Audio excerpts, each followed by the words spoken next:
Como introducción diremos que la función del aparato digestivo es la de incorporar nutrientes, agua y electrolitos al organismo, con lo cual suministra al medio interno los elementos básicos para el metabolismo celular.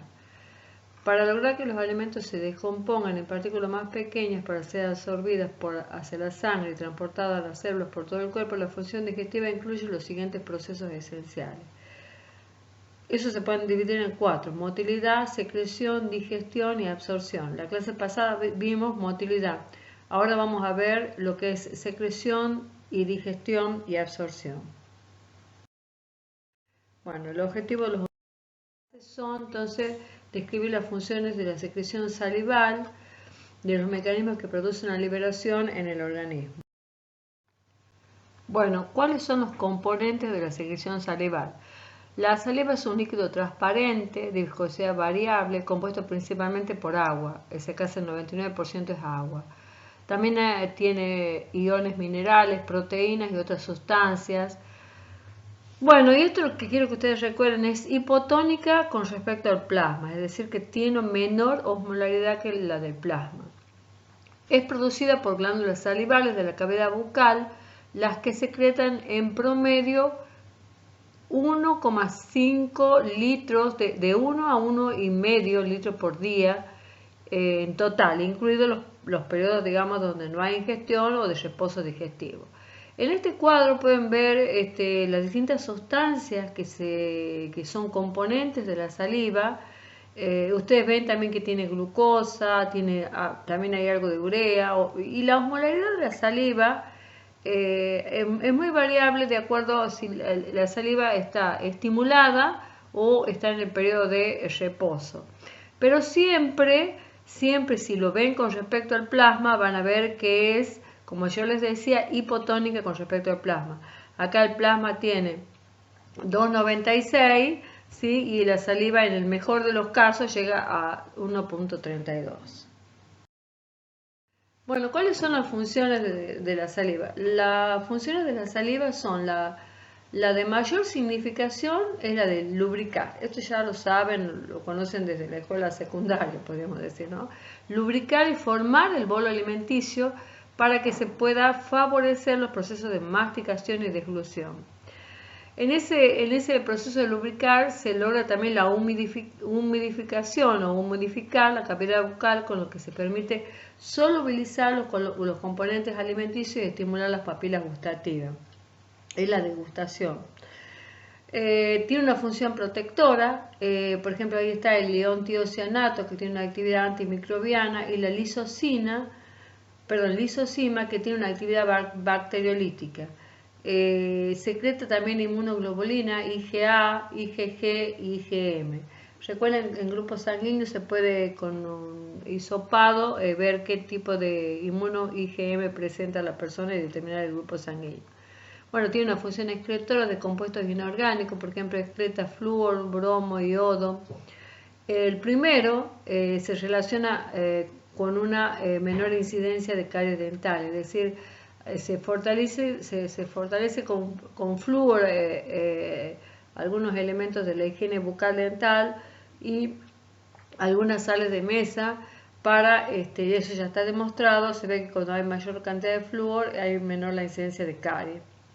También tienen otros compuestos inorgánicos y otros compuestos orgánicos. Por ejemplo, uno de ellos orgánicos son las glucoproteínas del sistema AB0.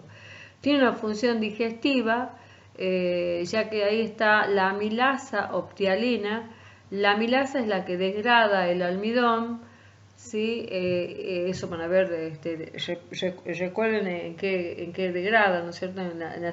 En azúcares menos complejos, porque el almidón es un azúcar bastante complejo, tiene una cadena ramificada, y tienen otra función digestiva que tiene una enzima que se llama lipasa lingual, que también degrada las grasas. Y bueno, después hay una función que sirve para articular la palabra. Esto que está acá son glándulas salivales, un poco recordar la anatomía, pero acá se ve la glándula parótida,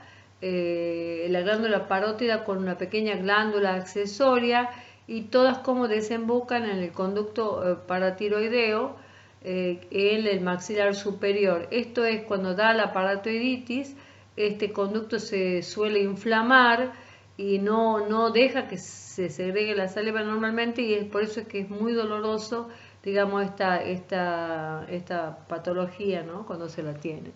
Hay otra glándula, hay otras dos glándulas más, la glándula submandibular, que vierten en pequeños conductos hacia la cavidad interior de la boca, y la glándula sublingual, que bueno, pasa lo mismo. Entonces, bueno, acá repasando un poco lo que estábamos diciendo acá en este gráfico, acá tenemos entonces las parótidas que están bajo la oreja a nivel de la mejilla, y el conducto es el conducto de Steno o el conducto parotoide, y el segundo que va a desembocar junto al segundo molar superior. Y ahí tenemos las submandibulares o las submaxilares, que se encuentran a ambos lados del suelo de la boca y vierten la saliva a través del conducto de Wharton, y la sublingual bajo la base de la lengua y encima de las submaxilares. Bueno, y ahí también vierten en estos pequeños conductos que yo les decía, que son el ginibus y el conducto de Bartolini. Los tipos de glándulas, según sus secreciones, pueden también clasificarse en serosa, que son ricas en tialina, que es la enzima digestiva, en mucosa, que es rica en mucina, y por ejemplo estas dos que son la sublingual y la submandibular, serían más bien mixta, y esta sería más bien rica en tialina.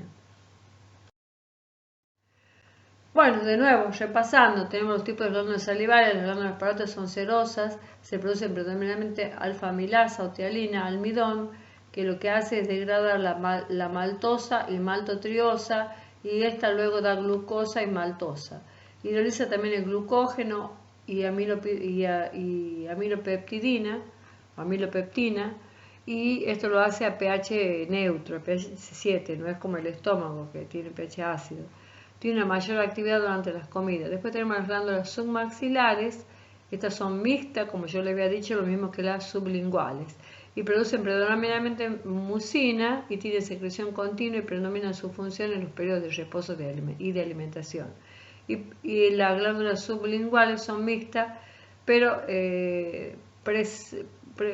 predominantemente producen mucina. Hay otras glándulas que secretan saliva, pero solamente secretan mucina o solo moco, y son las glándulas palatinas situadas en el paladar blando, así como otras más pequeñas situadas en la lengua y en la mucosa de la boca. Bueno, en esta diapositiva se muestra entonces un esquema de una glándula salival mixta. Como podrá observarse, lo que está dibujado y coloreado con ese color púrpura más oscuro correspondería a un acino seroso. Ya saben que secretaría tialina. Y lo que está en celeste sería un acino mucoso. Entonces tendríamos una glándula, un acino puramente seroso, uno mucoso, que es el que está más abajo, y uno que sería un acino mixto, tanto mucoso como seroso. Y luego, por supuesto, estos acinos vertirían al conducto, y rodeando a estos acinos estarían células mioepiteliales que darían lo que sería la contractilidad. Acá se ve cuáles son los mecanismos de formación de la saliva. Queremos aclarar que la secreción de saliva se produce en dos fases: en la etapa primaria, en la que intervienen los acinos, y la etapa secundaria es en la que intervienen los conductos. Entonces tenemos que en la fase primaria hay una secreción de iones, ahí la ven con flechas, cloro, sodio, agua, ¿sí?, hacia el interior del acino. La osmolaridad de la secreción esta es isotónica con respecto al líquido intersticial, es isotónica. Pero después ustedes acuerden que yo les había dicho que la saliva era, el producto final de la secreción secundaria era hipotónica. Veamos entonces cómo se produce este. Bueno, aquí está. Esto se da porque hay secreción de bicarbonato hacia la luz del canalículo y salida de sodio. Entonces, la fase secundaria de la humedad está en la secreción hipotónica, que por supuesto esto siempre es en relación al plasma. Y los conductos son impermeables al agua, que decir que el agua va a ser el método o el que sería encargado de la dilución propiamente dicha, ¿sí? Bueno, al fluir por los conductos se establecen procesos de transporte activo. El epitelio del conducto secreta bicarbonato hacia la luz, intercambiándolo por el cloro. Y acá está un gráfico donde tenemos hacia la izquierda un eje de coordenadas donde vemos la velocidad del flujo de la saliva y la concentración en 1000 equivalentes por litro de cada ion. Esos iones están para el sodio en celeste, bicarbonato en morado, cloro en rojo y un celeste mucho más claro para el potasio. Y luego eso está graficado cómo sería en relación a esos mismos electrolitos, cómo están en el plasma. Ustedes vean siempre que el sodio en el plasma se encuentra mucho más concentrado, el cloro también está más concentrado, aún así terminando con flujos altos de saliva, hacía 4 veces más de lo que se produciría normalmente, ¿no? Siempre se mantienen esas dos condiciones, sodio y cloro elevado. Bicarbonato ahí es a la inversa. Cuando estamos a menor flujo, vean el cero del gráfico, estamos con poca secreción de bicarbonato, pero cuando aumenta el flujo aumenta mucho la secreción de bicarbonato.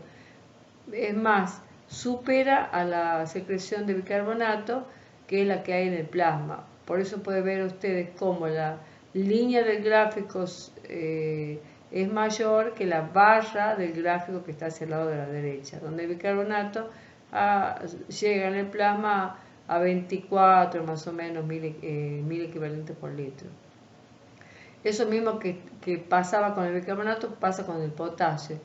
El potasio, cuando hay una hipersecreción salivar, es decir, cuando aumenta mucho el flujo de saliva, el potasio se secreta y se secreta más que en el plasma. O sea que nosotros, ¿para qué nos sirve este esquema? Para decir que cuando la saliva está en secreción alta, se pierde potasio y más aún cuando aumenta el flujo se pierde mucho bicarbonato por la saliva.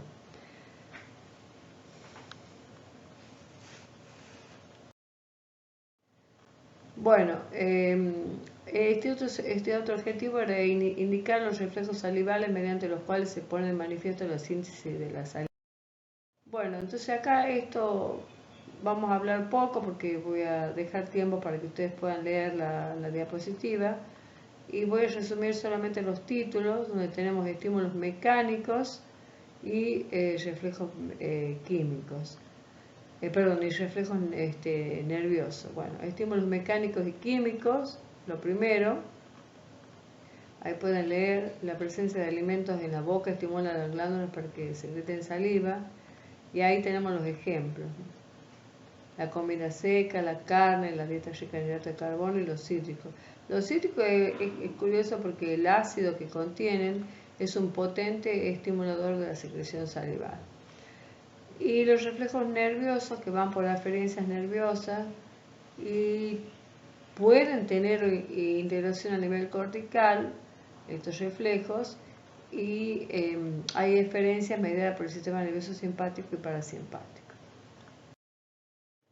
Bueno, acá se ve la doble inervación de las glándulas salivales. Las 3 glándulas sublingual, maxilar y las glándulas parótidas tienen doble inervación, es decir, tiene inervación simpática e inervación parasimpática. La inervación parasimpática viene de los núcleos salivatorios superior e inferior que están en el bulbo, solo que las vías son diferentes. Tenemos el nervio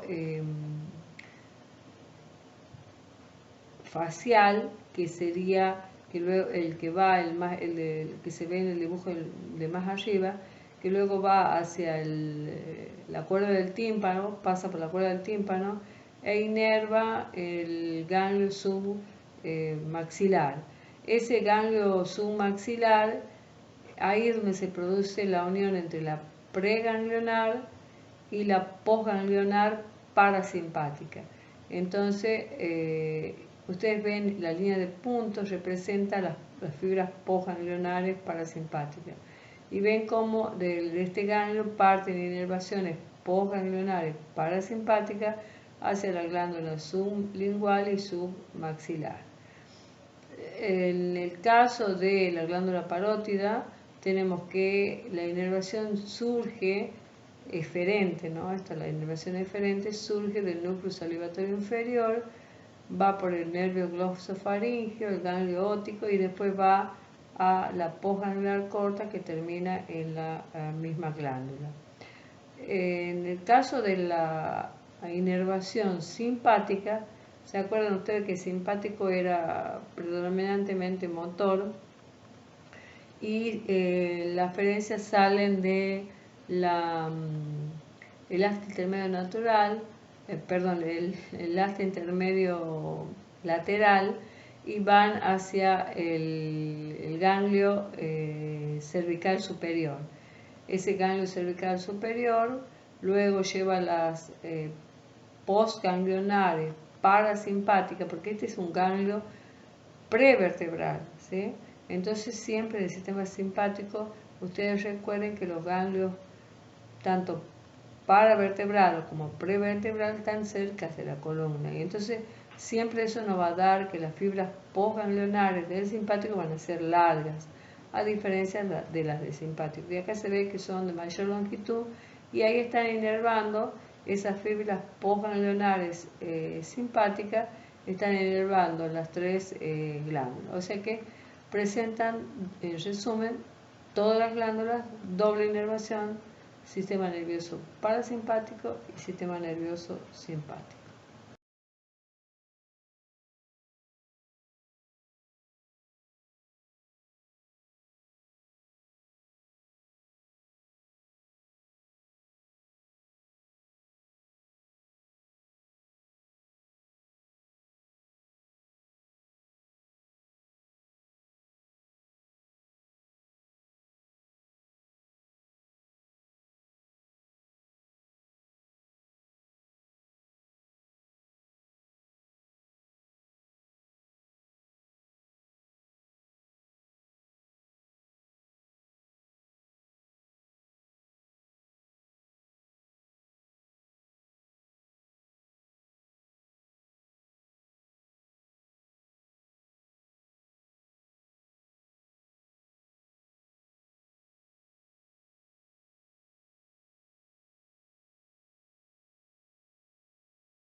Bueno, en esta diapositiva vamos a repasar un poco lo que es la inervación de las glándulas. Entonces tenemos la inervación parasimpática, que es lo que se logra cuando hay una estimulación parasimpática. Los receptores que actúan son de tipo mucarínicos, y la estimulación parasimpática lo que hace es aumentar la secreción de saliva. el tipo de saliva que produce o que se produce luego de una estimulación simpática o parasimpática depende del tipo de la glándula. Si hay, es decir, siempre la estimulación parasimpática en las glándulas parótidas va a dar una saliva abundante y acuosa. En las submaxilares va a dar una saliva rica en agua y electrolitos, y en las sublinguales va a dar una saliva viscosa rica en mucina, agua y electrolitos. La estimulación simpática, por el contrario, va a dar una saliva escasa pero rica en tialina. Y los receptores, en vez de ser receptores mucarínicos, acá actuarían los receptores beta adrenérgicos, y los alfa adrenérgicos, bueno, como dice la diapositiva, depende de qué glándulas sean. Y las sublinguales carecen de receptores adrenérgicos, o sea que solamente las sublinguales estarían bajo la acción, a pesar de estar inervadas, estarían bajo la acción del parasimpático predominantemente. Clasificación de los reflejos. Bueno, ¿cuáles son los reflejos que hacen o que producen salivación? Entonces tenemos los reflejos no condicionados, que son estímulos locales provocados por sustancias que están en la cavidad de la boca, el mismo bolo alimento, el bolo alimenticio, que que a su vez también están estimulando las papilas gustativas y las terminaciones bucofaringeas por contacto mecánico. Esto es un reflejo, no llega a tener actividad cortical. Después están los reflejos condicionados, que son los estímulos procedentes de otros receptores sensoriales a través de estímulos, por ejemplo, olfatorios, visuales, psíquicos, y otra vez también auditivos. Por ejemplo, el experimento clásico de Pavlov, que sonaba la campanita y el perro le daba de comer, hasta que llegó un momento en que ya con el solo hecho de sentir que sonaban las campanitas, ya el perro, el animalito, empezaba a segregar saliva. Y esto obviamente sí tienen integración o actividad cortical. Después está la secreción salival paralítica, que luego esta es la que se ocurre, que luego cuando se hace un corte en la cuerda del tímpano hay una respuesta paradójica, que se aumenta la secreción por aumento de la sensibilidad a la noradrenalina de las células serosas. Y acá está el esquema de lo que sería, que resume lo que serían los reflejos condicionados y los reflejos no condicionados. Está ahí el esquemita de la campanita que yo les contaba con el perro de los experimentos de Pavlov. Y ahí está, bueno, resume también que hay estímulos visuales, olfatorios, auditivos y psíquicos, los receptores y las vías aferentes que van al diencéfalo. Y después los reflejos no condicionados, que son los estímulos gustativos, químicos y mecánicos. Mecánicos, puede ser un experimento donde se ponen unas bolillitas de rugosas y unas lisas, y como ven que las bolillitas rugosas, cuando uno las tiene en la boca, producen mayor salivación que las lisas. ¿Por qué? Porque da un estímulo mecánico mayor a la zona bucofaríngea. Están los receptores, que ya hemos hablado, y las vías aferentes que llegan al bulbo, y después las vías eferentes, que por supuesto son la simpática y el parasimpático, para estimular las glándulas salivales. El otro objetivo son describir los mecanismos de secreción gástrica. Hasta acá hemos llegado con secreción salival y ahora empezamos a ver la secreción gástrica, y acá vamos a tomar como objetivo ver la composición de la secreción gástrica y qué factores intervienen en la regulación nerviosa y humoral. Bueno, la secreción gástrica tiene un volumen también muy grande, de 1 a 2 litros por día. Los componentes que hay en el jugo gástrico, bueno, es agua y electrolitos, enzimas proteolíticas, lipasa gástrica, ácido clorhídrico, muco o mucoproteínas, y el factor intrínseco de Castle, que acuérdense que es el que ayuda a la buena absorción de la vitamina B12, o sea, protege a la vitamina B12 para que ésta pueda llegar al hilio y absorberse, y que si no está este factor que se activa por una secreción ácida, tenemos deficiencia en vitamina B12, en absorción de vitamina B12, y esta deficiencia en vitamina B12 puede traer aparejado problemas como anemia, algunos tipos de anemia que ya vimos en la clase de sangre. El estómago, entonces, bueno, vamos a dar un repaso de anatomía. El estómago estaba formado anatómicamente por 4 partes: el cardias, el fondo, el cuerpo y el antro, pero fisiológicamente se dividiría en 3 zonas, que sería el cardias, el cuerpo y el fundus, que sería tiene la misma función, o sea, fisiológicamente se comportan igual. Y después sí lo que es diferente, que es esta región del antro pilórico, que está más abajo y cerca del duodeno. Entonces, ¿qué es lo que nos importa acá? Bueno, la entrada del alimento al estómago por la incisura del cardia y la salida del alimento al estómago mecánicamente digerido por el esfínter pilórico. Este esfínter pilórico, por supuesto, precede al duodeno y está luego de la región o la porción del antro pilórico. Yo les quiero contar, que esto para que no haya confusión con la histología, que estos esfínteres, tanto el cardias como el píloro, no son de músculo estriado, son todos de músculo liso, solo que la disposición de las fibras del músculo liso es como si fuera una disposición diferente, oblicua. Por lo tanto, cuando se produce la onda de contracción peristáltica, estos esfínteres funcionan fisiológicamente como opositores a la dirección cefalocaudal, que es la dirección que se lleva a cabo en todo el proceso digestivo, como lo habíamos visto ya en motilidad. Entonces funcionan como esfínteres fisiológicos y que, por favor, tengan en cuenta que están formados por músculo liso, como lo está formado toda la pared intestinal, desde el tercer tercio del esófago y hasta el esfínter anal interno. Perdón, hasta el esfínter anal externo, todo es músculo liso. Bueno, aquí tenemos un esquema, estamos hablando del estómago, de la glándula fúngica, la índice GF, glándula fúngica. Que se ve, este esquema va desde lo que es la submucosa hacia la luz del estómago. Y se ven los distintos componentes celulares de esta glándula fúngica, donde se presentan desde la fosita gástrica hasta la submucosa 5 tipos principales de células. ¿Cuáles son estas células? Bueno, tenemos las células de recubrimiento de la superficie, que son células epiteliales. Bueno, ahí está la forma, ¿no? Eso lo ven en histología. Las células de la mucosa del cuello, acá están, que segregan mucos. La célula parietal o oxíntica, que están acá entre medio en la zona media más o menos, y segregan ácido clorhídrico, por eso se llaman oxíntica. La célula principal o simógena está acá, que segregan proteínas o proenzimas, que son peptidasas o propeptidasas, principalmente el pepsinógeno.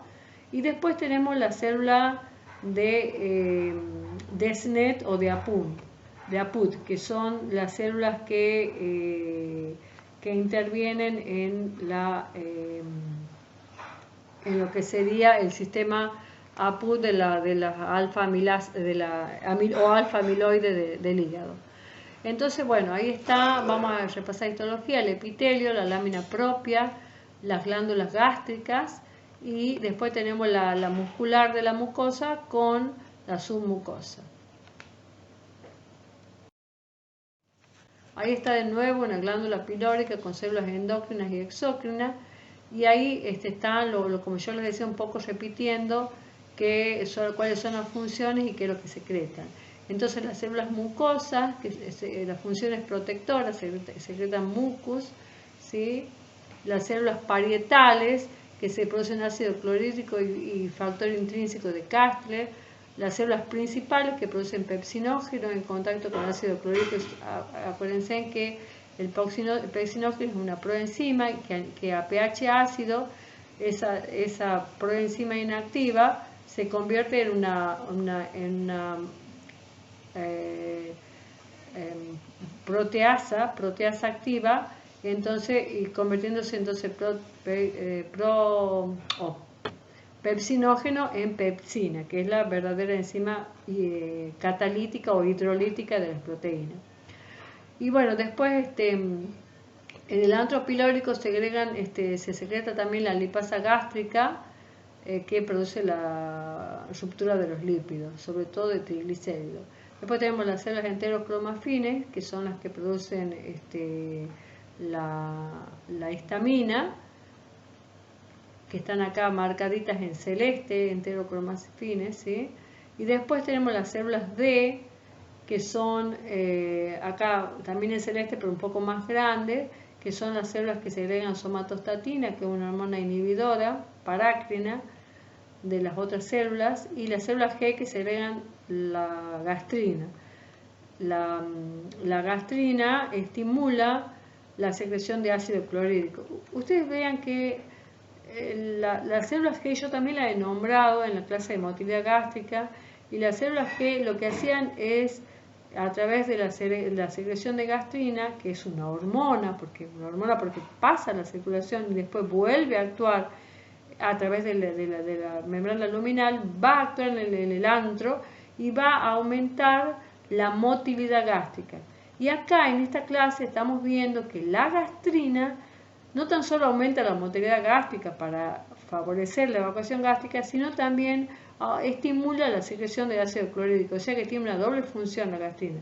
Una es la de aumentar la velocidad de evacuación gástrica a través del aumento de la motilidad, y la otra es la de aumentar la digestión de lo que está en el estómago a través de un aumento, una estimulación de la secreción de ácido clorhídrico. Acá estarían los tipos de secreción gástrica en forma de resumen.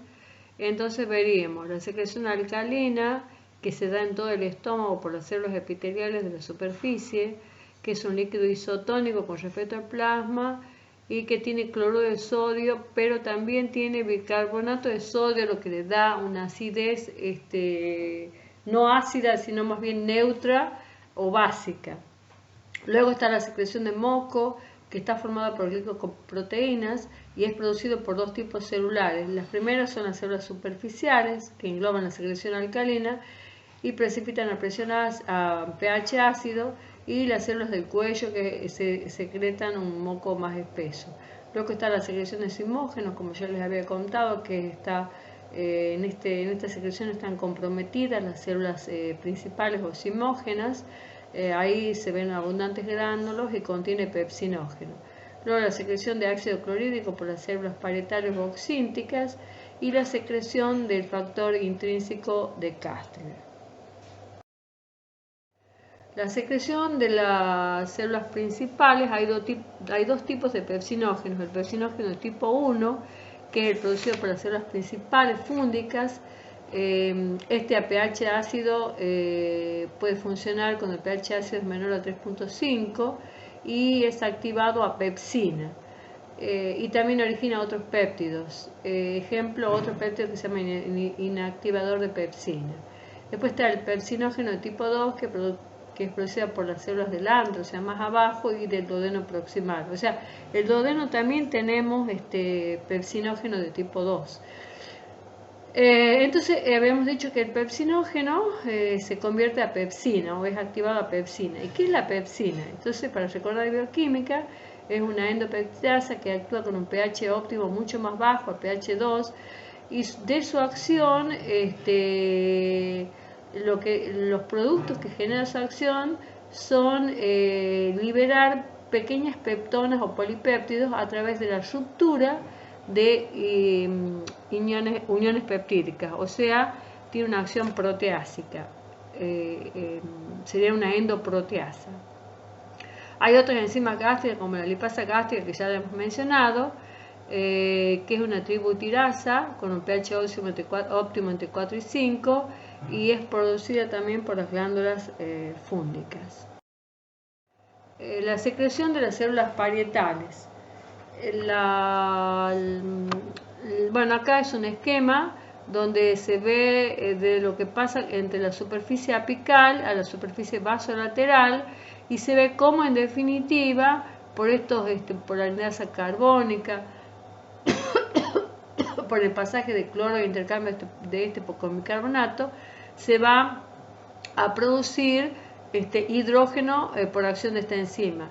Y este hidrógeno va a salir por una bomba de hidrógeno, protones, o sea, de hidrógenos potasio, sale hacia la luz. Y luego el potasio vuelve o recicla entre la luz y el citoplasma de la célula del estómago, y a su vez el bicarbonato intercambia por cloro y este cloro va a salir a la superficie. Entonces ahí es como se formaría el ácido clorhídrico, que es el que actúa produciendo la principal productor de la acidez o de gran acidez del quimo del estómago. Acá tenemos entonces una célula parietal y la vemos en dos situaciones, una cuando está en reposo y otra cuando está en actividad. Observen cómo hay un incremento de canalículos intracelulares y microvellosidades cuando la célula está en actividad, ¿sí? También, por ejemplo, cuando está en reposo, cómo está el Golgi, cómo estarían almacenados ahí los gránulos, ¿no es cierto?, de las sustancias, sobre todo proteicas. Bueno, la secreción gástrica, ¿qué más podemos decir? Que además de las células exócrinas, estas que habíamos mencionado, existen células endócrinas. Entonces las células endócrinas son las que segregan en primer grado, las que segregan la gastrina. Esas células endócrinas se llaman células G. Ya saben que la gastrina es estimuladora tanto de la motilidad como de la secreción. Las células D, que están en el antro y en el fondo, son las que segregan la somatostatina. Los mastocitos son células mesenquimatosas cercanas a los vasos sanguíneos y secretan histamina. Las células enterocromafines que secretan histamina. Y otras hormonas que están o son componentes del jugo gástrico son y sustancias o proteínas, son las albúminas, las globulinas IgA, la renina, que es una enzima, la lisocina, la ureasa y la anhidrasa carbónica que está en las células parietales. Bueno, esto es un resumen de la fase de secreción gástrica, porque ahora vamos a hablar un poco de la parte dinámica. Entonces vamos a hablar de la secreción gástrica.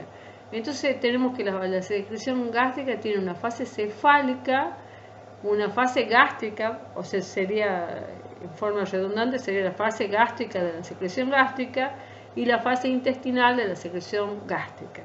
La fase cefálica de la secreción gástrica es la que yo les contaba de los reflejos condicionados, que provocan secreción antes inclusive de que esté el alimento en el estómago, la vista, el olor y algunas sensaciones gustativas causan estimulación de los núcleos vagales del cerebro. La fase gástrica de la secreción gástrica se da por distensión del estómago y es estimulada por el nervio vago, que estimula la secreción ácida. Y la fase intestinal es una fase regulatoria. ¿Por qué? Porque cuando hay distensión del intestino, supone eso que ha llegado excesivamente quimo y esa cantidad grande de quimo no sería compatible con una posterior digestión y absorción, por lo cual se envían reflejos que son inhibidores de la motilidad gástrica. Este cuadro muestra en detalle cuáles serían los mecanismos que regulan, ahí está en el título, que regulan la secreción gástrica. Y menciona de nuevo las fases que yo les había comentado anteriormente, que es la fase cefálica, la fase gástrica y la fase intestinal. Veamos entonces la fase cefálica, que está estimulada por estímulos visuales, olfatorios y auditivos, también por la masticación, la deglución y estímulos gustativos, y también por la hipoglucemia postinsulínica, es decir, una hipoglucemia que se da en respuesta a una hipersecreción de insulina o una inmediata secreción de insulina. Bueno, la fase gástrica de la secreción gástrica, como su nombre lo dice, se origina primero por distensión mecánica del antro y luego por acción química de secretagogos que son liberados por las células G que secretan gastrina. Vamos a leer un poquito lo que dice al costado, o sea, las referencias de cada nombre para que se pueda entender o interpretar mejor cuáles son los mecanismos de secreción. Entonces tenemos las G, que son las células de secreción gástrica, que estaría en la zona del antro pilórico. La S, que es la secretina, que no está en el estómago, pero sí está en el duodeno. La colecitoquinina, que pasa lo mismo, no está en el estómago, pero sí está en las paredes del intestino. Después tenemos la histamina, que está en el estómago, el polipéptido liberador de gastrina bombecina, la I, que son las células productoras de colecitoquinina que están acá en el intestino, como yo les había comentado. La secretina se segrega por las células duodenales productoras de secretina que están en el duodeno. Las células D, que son productoras de somatostatina, esas sí están en la zona del antro, en el estómago. La SU, que son las células epiteliales superficiales, que están también en la mucosa del estómago, sobre todo en la parte del cardias y del fondo. Después tenemos las células C o simógenas o principales, que están acá también arriba, y las células P y E. Las células P son las parietales o oxínticas y las células E son las células enterocromafines. Bueno, veamos entonces, por ejemplo, cómo por acción de la distensión se libera a través del nervio vago, se libera acetilcolina y esta actúa sobre las células G. Las células G, ¿qué segregaban? Las células G segregan gastrina. La gastrina era una hormona, entonces esa gastrina sale hacia la circulación y vuelve esa gastrina hacia la parte del cuerpo del estómago. ¿Qué es lo que hace la gastrina? Bueno, ahí la gastrina, en definitiva, lo que hace es producir ácido clorhídrico, pero lo puede hacer directamente o indirectamente a la producción del ácido clorhídrico. La gastrina, ¿cómo haría directamente? Bueno, ustedes siguen esta flecha, no sé si se ve el mouse mío, pero va directamente a las células P, que son las células parietales o oxínticas, y allí secreta, en esas células P, secreta el ácido clorhídrico. El ácido clorhídrico, ¿qué es lo que va a hacer? Va a hacer que el pepsinógeno se convierta en pepsina y la pepsina va a actuar hidrolizando las proteínas grandes en proteínas más pequeñas o peptonas. Entonces ahí teníamos la acción directa de las células de la gastrina. Pero la gastrina también produce ácido clorhídrico por una acción indirecta. ¿Cuál es ella? Bueno, acá vemos la segunda flecha que sale de esta letra G, que es hacia las células E o enterocromafines, que esas células E enterocromafines lo que segregan es el ácido clorhídrico, y el ácido clorhídrico lo que hace a su vez también es segregan histamina, me confundí ahí, segregan histamina, y lo que hace la histamina o la palabra esa H es estimular a las células principales a las células parietales o oxínticas a producir ácido clorhídrico. Esa sería entonces la acción indirecta, la volver a repetir, sería la gastrina, estimula a las células enterocromafines, esta liberan histamina, la histamina por receptores H2 estimulan a las células oxínticas o parietales para que éste segreguen ácido clorhídrico. Esa sería una acción indirecta de la gastrina. La tercera acción es una acción de regulación. ¿Qué quiere decir? Que la gastrina actúa sobre las células D, que son las productoras de somatostatina, y la somatostatina, como su nombre lo dice, es somatostatina, lo que hace es inhibir a las tres, digamos, a las células enterocromafines para que no secreten nada, inhibe también a las células oxínticas para que no secreten ácido clorhídrico, y también inhiben a las células simógenas para que éstas no secreten el peptinógeno. Bueno, esas serían las acciones de la gastrina, o sea, tanto estimulantes directas, estimulantes indirectas, para estimular el ácido clorhídrico, y acciones de estimulación directa que serían un feedback negativo heterólogo con la somatostatina. Otra acción directa de la estimulación de los nervios vagos es a través de la liberación de acetilcolina para que directamente liberen pepsinógeno. Y también los nervios vagos tienen una acción protectora. ¿Por qué? Porque estimulan las células superficiales del cuello, acuérdense de todas estas glándulas, para que secreten moco y también produzcan una secreción alcalina. Bueno, ahora vamos más hacia abajo en el esquema a ver la fase intestinal de la secreción gástrica.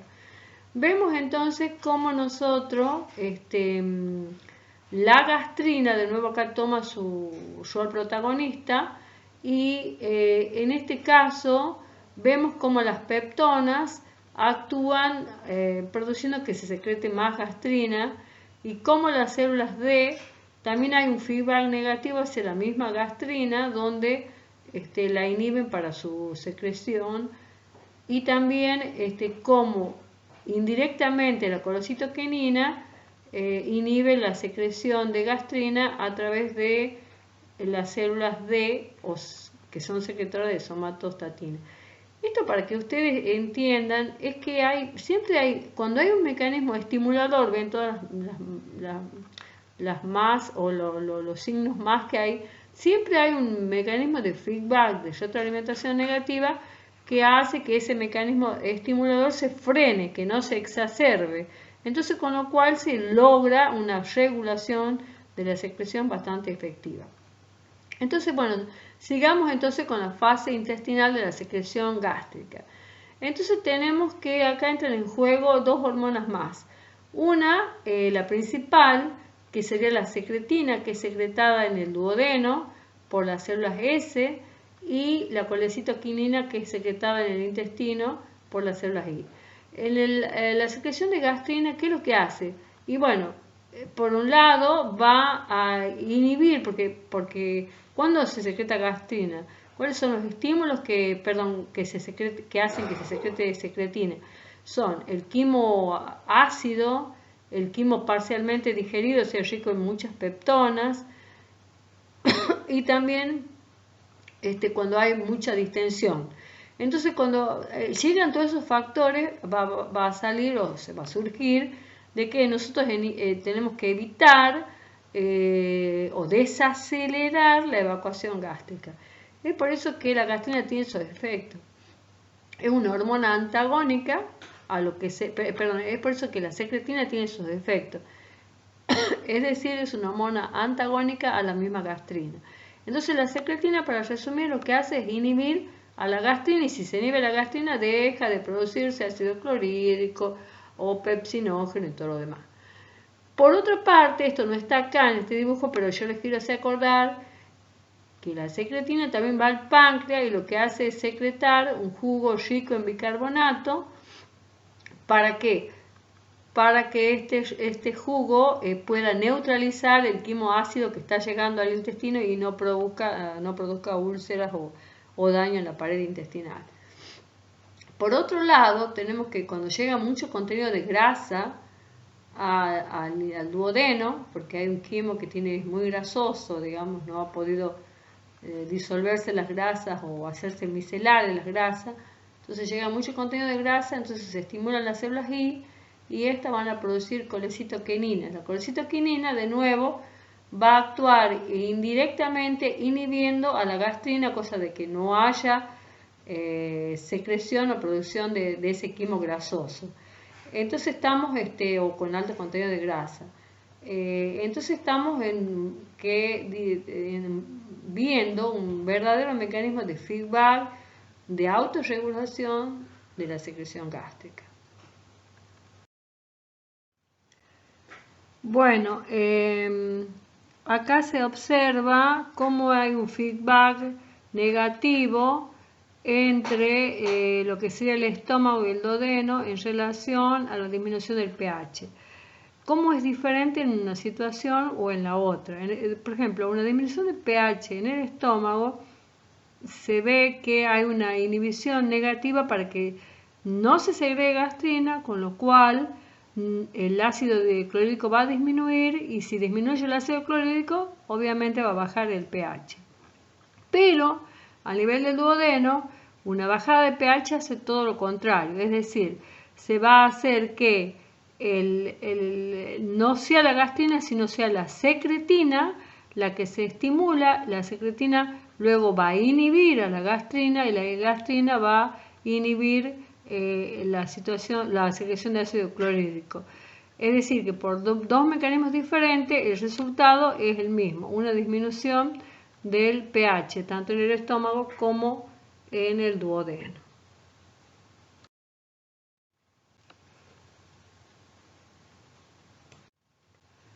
Acá, como objetivo, vamos a analizar los mecanismos de la protección de la mucosa gástrica ante las injurias del medio.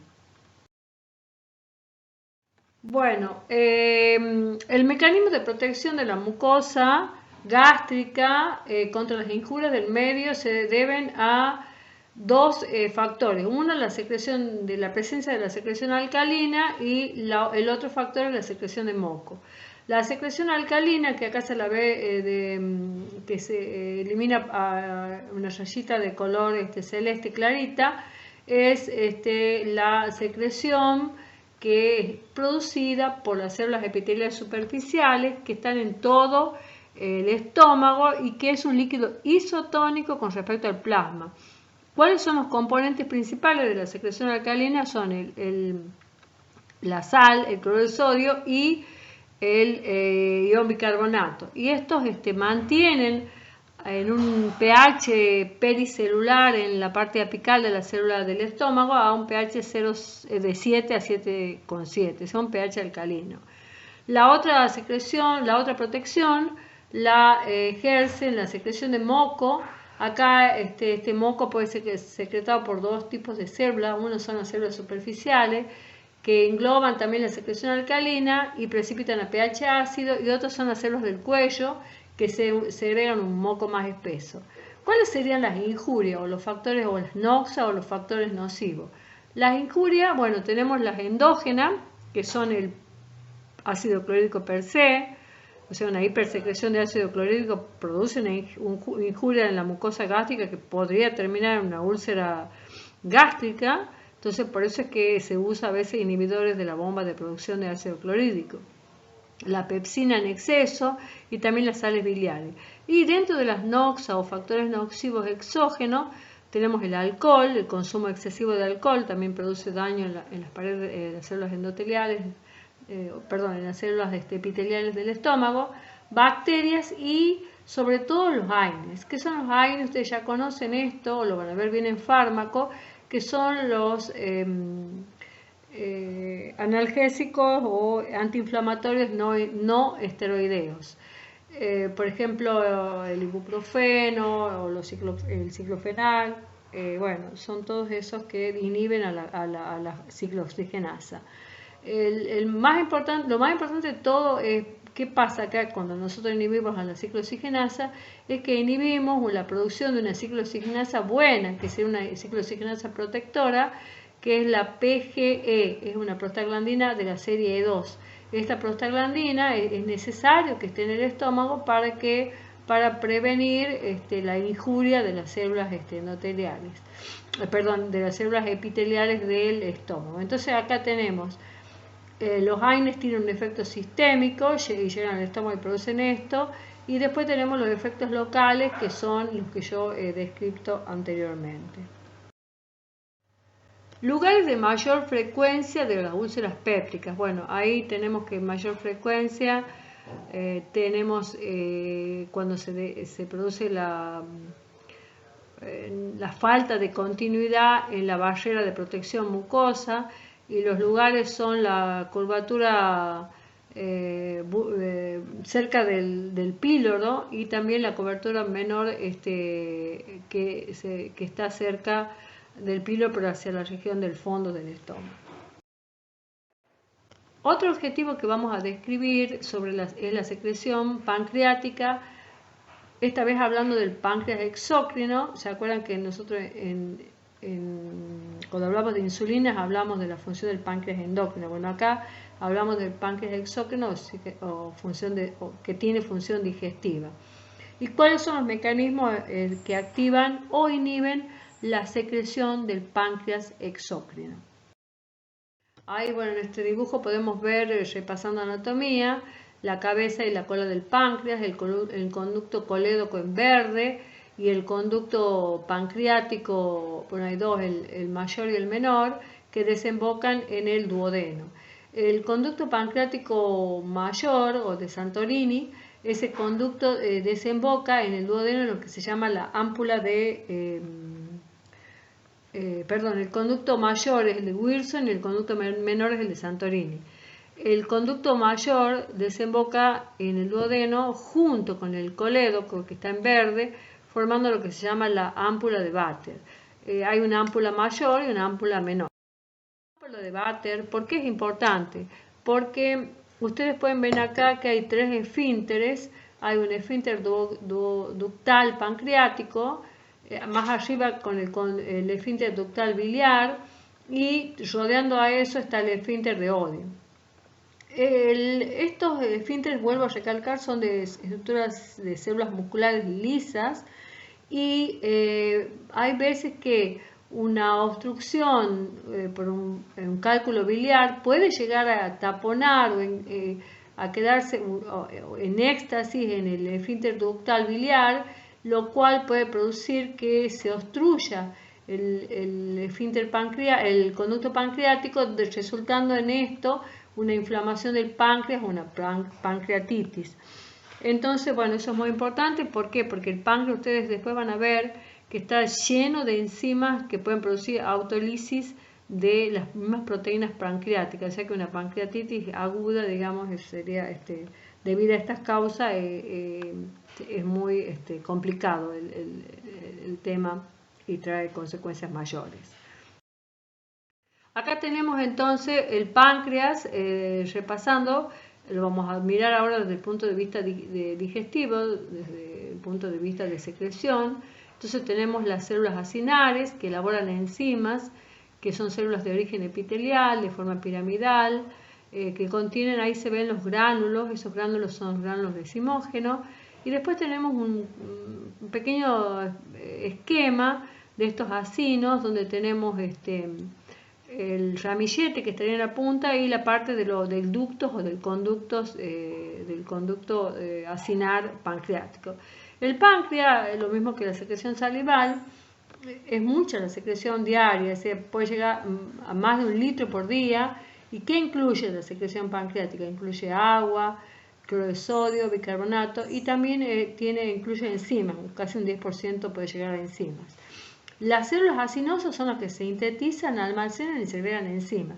En cambio, las células del ducto son las que segregan el jugo pancreático rico en sal y bicarbonato, que es el jugo pancreático principalmente estimulado por la hormona secretina. Vamos a ver cómo las células acinares son estimuladas, las que están en la parte de arriba del dibujo, son estimuladas por la colecitoquinina para que se secreten esos gránulos que están ahí acumulados, que son los gránulos decimógenos o gránulos de enzima. Y después tenemos las células ductales, que son las que van a secretar el jugo pancreático rico en agua y bicarbonato, y ese jugo es isotónico con el plasma, de manera que va a neutralizar, cuando llegue ese jugo pancreático al duodeno, va a neutralizar ese quimo ácido que había dado origen a su mayor secreción a través de la estimulación de la secretina. Correlación entre la tasa de secreción y la composición electrolítica del jugo.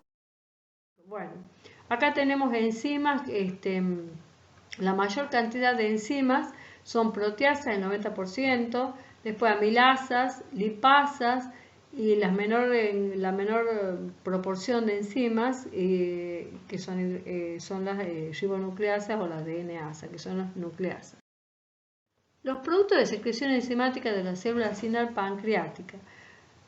Bueno, todas las enzimas dentro del páncreas estarían en un estado inactivo, se llaman proenzimas, ya sea en estado de simógenos, como por ejemplo el crisinógeno, o proenzimas como la procarboxipesidasa A, la B, profosfolipasa, y estas enzimas luego se convierten a enzimas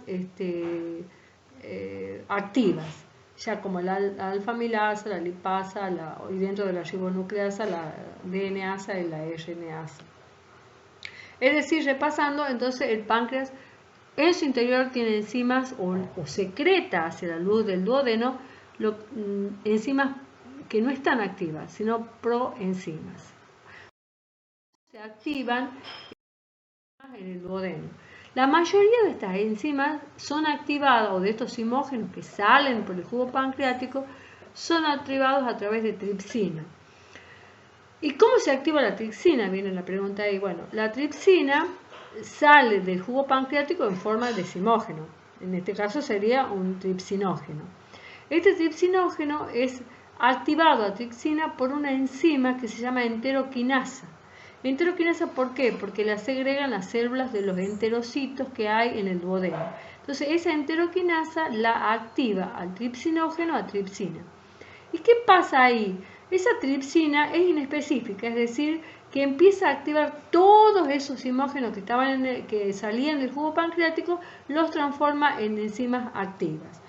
Entonces ustedes recuerden el papel importantísimo que tiene la enteroquinasa y qué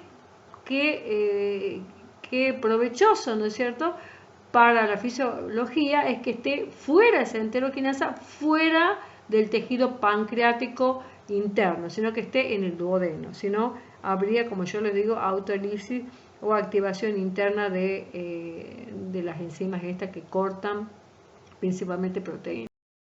Bueno, acá está un esquema del mecanismo de acción del simógeno, está el tripsinógeno, la enteroquinasa, que es la que corta la enzima del duodeno, y cómo lo separa y lo deja libre, ahí se ve en amarillo, el sitio catalítico expuesto para que la enzima se convierta en tripsina y actúe en su forma activa. Acá está la cascada de enzimas o todas las enzimas que pueden ser activadas por tripsina, bencalcreína, elastasa, proteasa, la misma tripsina, ¿sí?, que siguen ese esquema de simógeno a activación por tripsina a enzimas activas. Esto es un patrón secretor del páncreas, de la tripsina segregada, y vemos cómo en las etapas de ayuno o interdigestiva es casi cero el valor de la tripsina. Sin embargo, durante la comida y luego de la comida, o sea, en efecto postprandial, aumenta muchísimo, más de 10 veces la tripsina, y sigue activada hasta que se produce la digestión principalmente esto es con las comidas proteicas, ricas en proteínas y en grasas. El otro objetivo que vamos a ver ahora es caracterizar los controles nerviosos y hormonales de la secreción pancreática. Bueno, acá tenemos la inervación, esto un poco repasando, siempre toma un papel fundamental el décimo par. Acuérdense que el décimo par tiene una porción aferente y una porción eferente, así de manera que se puede integrar tranquilamente el arco reflejo para inhibir o aumentar la secreción. En este caso, la acción del parasimpático es aumentar la secreción de los acinos y también la de los conductos. Así como veíamos en la secreción digestiva que había una estimulación pancreática y había una estimulación del jugo digestivo estomacal Así también acá vemos que hay una secreción y hay una estimulación de la secreción pancreática. ¿Y cuáles son los mecanismos que estimulan esta secreción pancreática? También, como en el estómago, vemos que estimulan el sistema nervioso parasimpático a través de los nervios vagos o inervaciones colinérgicas con las terminaciones postganglionares intrapancreáticas. Y otro estímulo son la osmolaridad, es decir, los homorreceptores y receptores de volumen que están en el duodeno que generan una respuesta pancreática vía colinérgica. El sistema nervioso simpático, a través del nervio esplácnico y una vasoconstricción esplácnica, disminuyen la secreción de jugo pancreático, sobre todo a nivel ductal. Y hay sistemas que también intervienen en la secreción pancreática, que es el sistema nervioso peptidérgico. Tenemos el péptido intestinal vasoactivo, que es abundante este péptido dentro del tejido pancreático y tiene un efecto sinérgico estimulador. Y hay este efecto lo hace a través de una acción agonista sobre la estimulación parasimpática del mismo páncreas. El patrón de secreción pancreática, siempre tenemos dos patrones. Ustedes recuerdan, siempre tenemos el patrón basal o constitutivo, donde las tasas de secreciones son muy bajas y generalmente hay un ritmo circadiano con oscilaciones cíclicas. Y después tenemos la secreción estimulada, que pasa lo mismo que con la secreción estomacal, que tenemos las fases cefálicas, la fase gástrica y la fase intestinal. En este esquema se muestran los porcentajes de jugo pancreático que son movidos o puestos en juego en cada fase, y la mayor fase de la secreción es justamente la fase intestinal, que es casi el 75% de la responsable de la secreción estimulada prandial y postprandial del páncreas. También está acá en este dibujo el estímulo. Acuérdense siempre que los estímulos digestivos son sobre todo para la fase intestinal, son la distensión, también lo mismo pasa en el estómago. Y bueno, ¿cuáles son los mediadores? Ya un poco hemos estado hablando de eso en las diapositivas anteriores. Acá repasamos entonces qué es la estimulación con secretina. La secretina es un polipéptido de 28 aminoácidos, se segrega en las células S del yeyuno, actúa a pH 4,5, o sea, un pH un poco más alto que el del estómago, que era 2. Bueno, y ahí están de donde se secretan, de las células del duodeno, ¿no es cierto? Y estimula la secreción también del fluido el jugo pancreático rico en fluido, o sea, sales y bicarbonato. Y tiene un efecto sinérgico la secretina con la colecitoquinina y la acetilcolina. Sinérgico significa que aumentan su potencia de acción. La colecitoquinina, la CCK, es un poco más grande, 58 aminoácidos, se secreta en las células I del duodeno y el yeyuno proximal y estimula la secreción de las enzimas, acuérdense de las enzimas pancreáticas, no del jugo pancreático, sí de las enzimas pancreáticas, y estimula la contracción de la vesícula biliar y también relaja el esfínter de Oddi.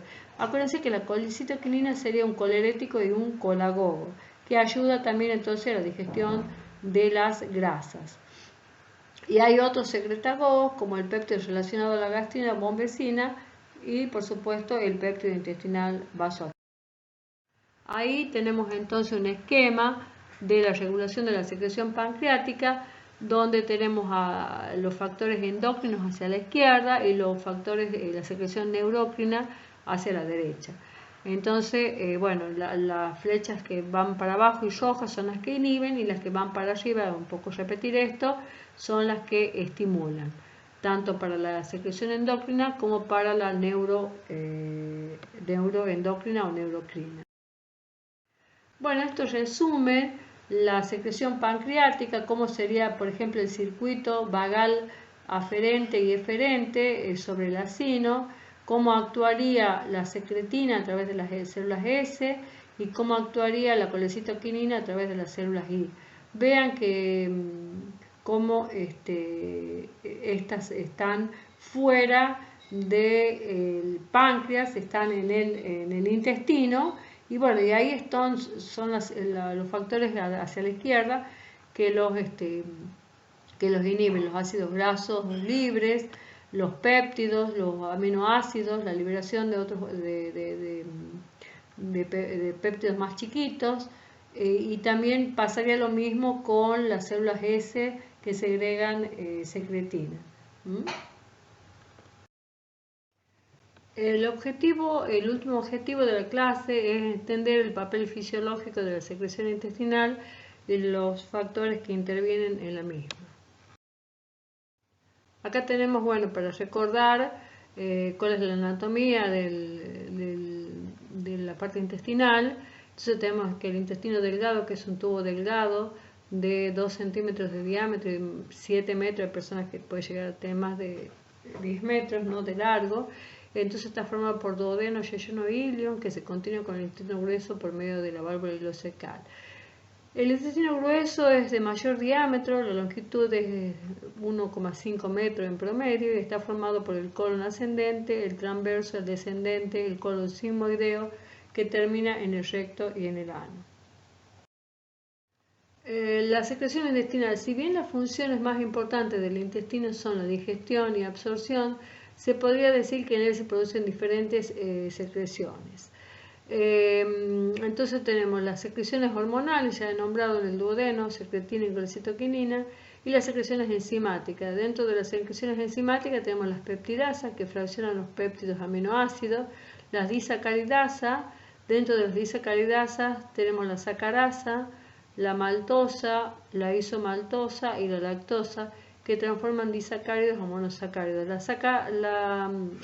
sacarasa, acuérdense que es la que hidroliza el azúcar de caña, que se llama sacarina, el azúcar, la hidroliza a glucosa y fructosa, que son ambos monosacáridos. Luego tenemos la lipasa intestinal, que degrada las grasas neutras a ácidos grasos libres y glicerol, y la ATPasa de los enterocitos, que degrada los nucleótidos. Después tenemos la enterocina y después tenemos también secreciones, aparte de las enzimáticas, las secreciones mucosas, las secreciones bactericidas, entre ellas la lisozima y péptido de acción microbiana, y la secreción de agua y electrolitos. Tipos de glándulas, entonces tenemos las glándulas mucosas unicelulares o células caliciformes que están en la superficie del epitelio, y estas en el intestino responden a estímulos o irritaciones locales y secretan muco, que actúa como un muco protector y lubricante. Después están las creptas de Lieberkühn, que son depresiones o invaginaciones del epitelio hasta la submucosa. En el intestino delgado son muy profundas y contienen células secretoras especializadas. Después tenemos las glándulas tubulares profundas, que están en la parte proximal del duodeno y secretan función secretoria es muy similar a las células, a las glándulas fúngicas. Este es un ejemplo, una diapositiva, esta está sacada del Hussey, donde se ven todas las capas que forman el intestino en un corte histológico transversal, desde la mucosa hasta la serosa. Entonces acá tenemos la mucosa, la musculares mucosae, MM, como se ve ahí, la SM, que es submucosa, la musculatura, la capa de musculatura circular, y después la L, que es la de la musculatura longitudinal. Ustedes ven que en la submucosa hay incluido un plexo, que es el plexo submucoso, y entre la circular y la longitudinal, la capa de músculo liso que recubren circularmente y longitudinalmente el intestino, está el otro plexo, que es el plexo mientérico. Estos plexos es importante porque dentro de estos dos plexos hay una muchísima cantidad de neuronas, y es lo que se conoce con el nombre de sistema enterogástrico, ¿sí? Sistema nervioso enterogástrico. es parte también, considerado también parte del sistema nervioso autónomo.